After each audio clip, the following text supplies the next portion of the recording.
Welcome to this explainer. I want you to pause for a second and just picture an incredibly ordinary evening.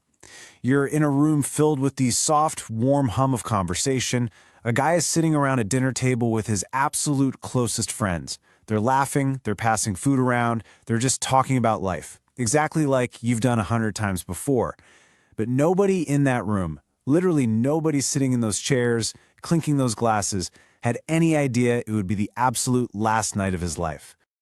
He went to sleep that night, and, well, he never woke up. It's the kind of sudden, profound shock that completely shatters your world. Imagine being the friend left behind. You wake up the next morning, and suddenly the person you were just laughing with hours ago is gone. And immediately, this heavy, suffocating weight of deep regret just settles into your chest. Because as a surviving friend, you realize something truly terrifying. You are still here. You still have a chance to repent, to change your ways, to correct your path. But your friend? Their time is up. The clock is stopped for good. And that brings us to a really haunting question. Was he ready to meet God? When you're the one left behind, this isn't just some philosophical thought experiment, you know? This question absolutely consumes you. It echoes in the quiet moments of the day.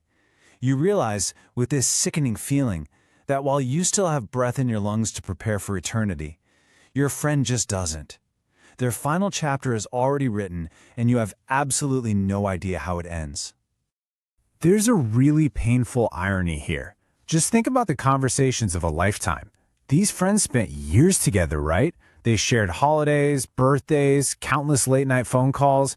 They talked about work, relationship dramas, money troubles, everyday stress, all their grand plans for the future. They spent hours discussing the most mundane details of their temporary lives, but they completely, utterly ignored eternity. And now, it's just too late. Let that sit for a second. All those hours spent talking about what car to buy or complaining about office politics, and the silence regarding the one thing that truly mattered, his eternal soul, can never, ever be undone. That door is permanently closed. Which leads us to a heartbreaking reality. May his soul rest in eternal peace. We hear this all the time.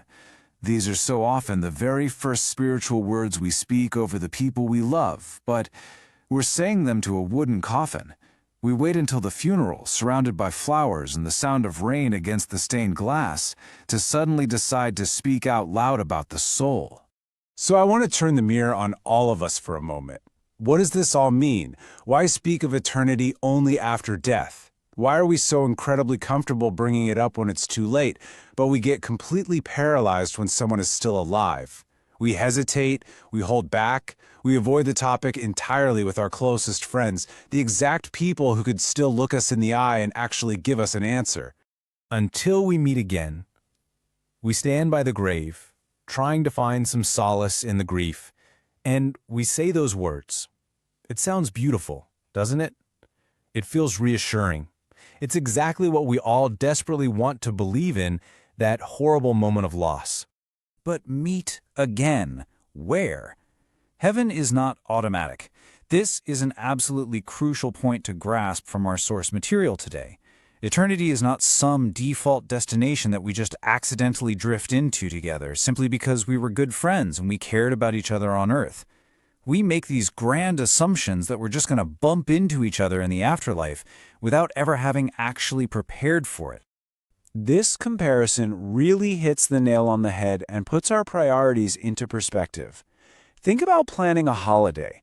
You sit with your trusted friends, you discuss exactly where to go, the route, you argue over every tiny detail of the itinerary because the destination matters to you. But planning for eternity? Total silence. Untouched. Unprepared. We meticulously plan a trivial 5-day trip, yet leave the ultimate, eternal destination completely unaddressed with the people we claim to love the most. Now, you might be thinking, well, I avoid it because it feels awkward. It feels too intense to bring up over a casual coffee. But let's reframe that. You might be afraid of looking preachy and making a dinner conversation slightly uncomfortable. But actually, scratch that. The true crushing awkwardness is standing beside the grave of someone you deeply loved and realizing you never once asked about their soul. Awkward is looking back on 20 years of inside jokes and realizing you have no idea if they were spiritually prepared to die. And look, we really do care deeply for our friends. We check on them when they're sick, we warn them about dangerous relationships, we help them out financially, we sit and listen to them cry over emotional struggles. We do all of these incredibly tangible things to protect them in this temporary life. So why is their eternal soul the one single part of them that we leave completely untouched? Section 3. How to start speaking and finding common ground. The good news is, you don't need perfect words or to sound like a theologian to fix this. You can start so simply. Step 1. Just ask, how are you really doing with God lately? It's an honest, caring check-in. Or Step 2. Do you ever think about eternity? That opens the door without forcing any kind of agenda. Or simply, Step 3. I want us both to reach heaven. That is incredibly vulnerable. It tells your friend that your concern comes from a place of deep, protective love, not judgment. Because the truth is, one single honest conversation can literally change the direction of a soul. You have to remember that one day an ordinary conversation, maybe about the weather or sports or your commute, is going to be your absolute last. When that day comes and someone leaves this world, you are not going to care what restaurant you ate at together. The only thing that will matter is whether you helped each other toward heaven. Say it while they can still answer. Please, do not wait until the funeral to speak your first spiritual words over the people you love.